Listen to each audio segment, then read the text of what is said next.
Hi, morning, Ross. Chilly here today. It's the 20th of November. Just as an aside, Victor Lewe's birthday is the 22nd of the 11th, 1881. So in 2 days' time, it's Victor Lewe's birthday. I'd like to give him a present. I believe he's still alive. 143. Adrenochrome. An incredible discovery. When you understand it at its nth degree power, as Lewe does, he's the king of the world. So for his birthday, I'd like to expose him. Your equations, and by the way, if I like a tweet, it means I'm in love with your tweet. Your equations are Newtonian and Einsteinian in their provenance, and so they're perfect. But they describe the world now.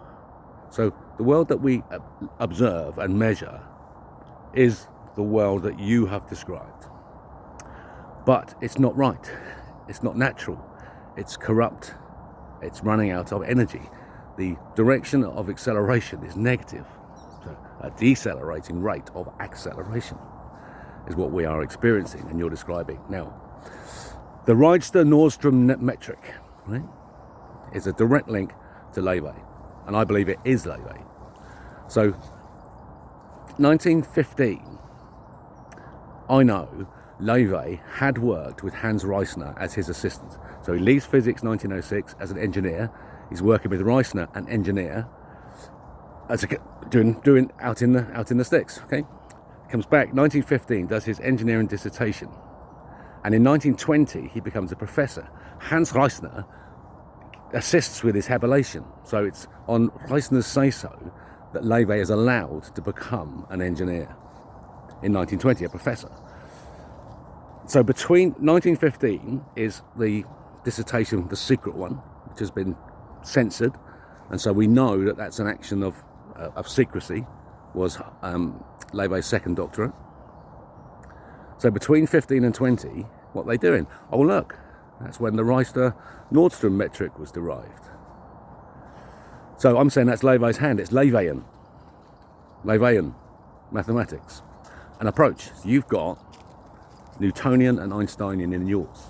If you bring in Lewe's trick, and it's a trick of coefficients, assuming things that are not right, but making sure that you remove the assumption at the end of a wall that exists but has no thickness, a standing wall that exists with no thickness. That's his trick. But you can reference Love, 1892.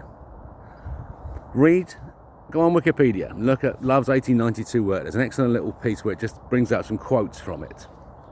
In my work, I've updated that and I've linked it through, where you can link it through to physics, and then it splits and links into engineering. But the link into engineering is secret, because I did an engineering degree, and the one thing they didn't teach me was shell theory. And it's the one thing that they should have taught me, because it's the meter 4. So I'm expected to accept a meter 4 in structural engineering. Just, there you go. Don't think about it. That's just the units. That's just the way it works out. And yet shell theory explains that.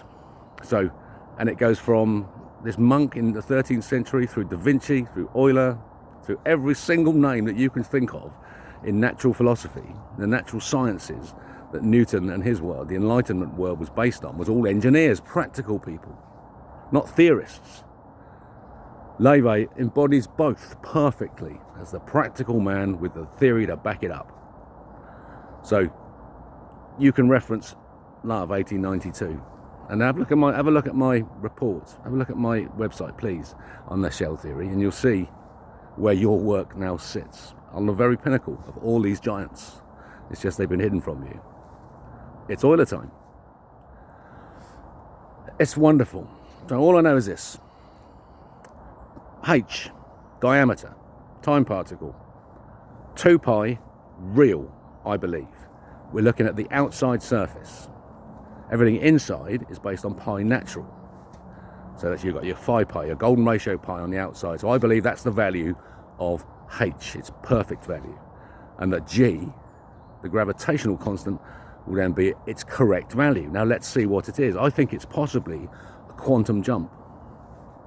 I think it's possibly a jump, not an integer shift.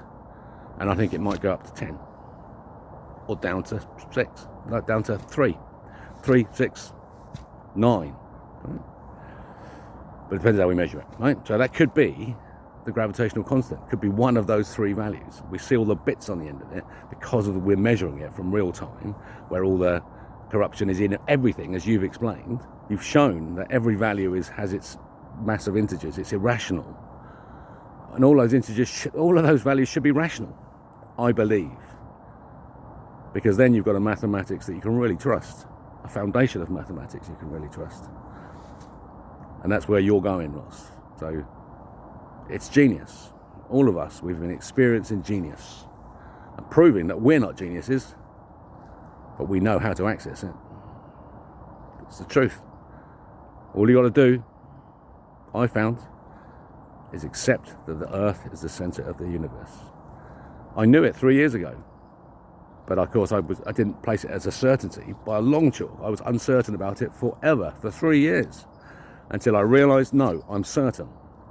And now by being certain about it, it means that everything that I see and that gets said makes sense. And I think you've taken that position too. And if anyone sees this video and hasn't taken that position yet, please do. Just accept it might be true. Look at your stuff, look at our stuff, read Love, 1892. And stand your work on engineering, a history of engineering of 1,000 years. It goes back 36,000 years.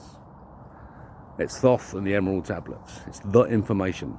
What's in the handbags? I think it's this information. And that's the future. So, where did I come in? Happy birthday, Victor Lewe. Die with a heart knowing you're going to face judgment at last. And that's our gift to you. Good luck, Victor. Good luck. Thanks for all the fish. Follow the Rebel King.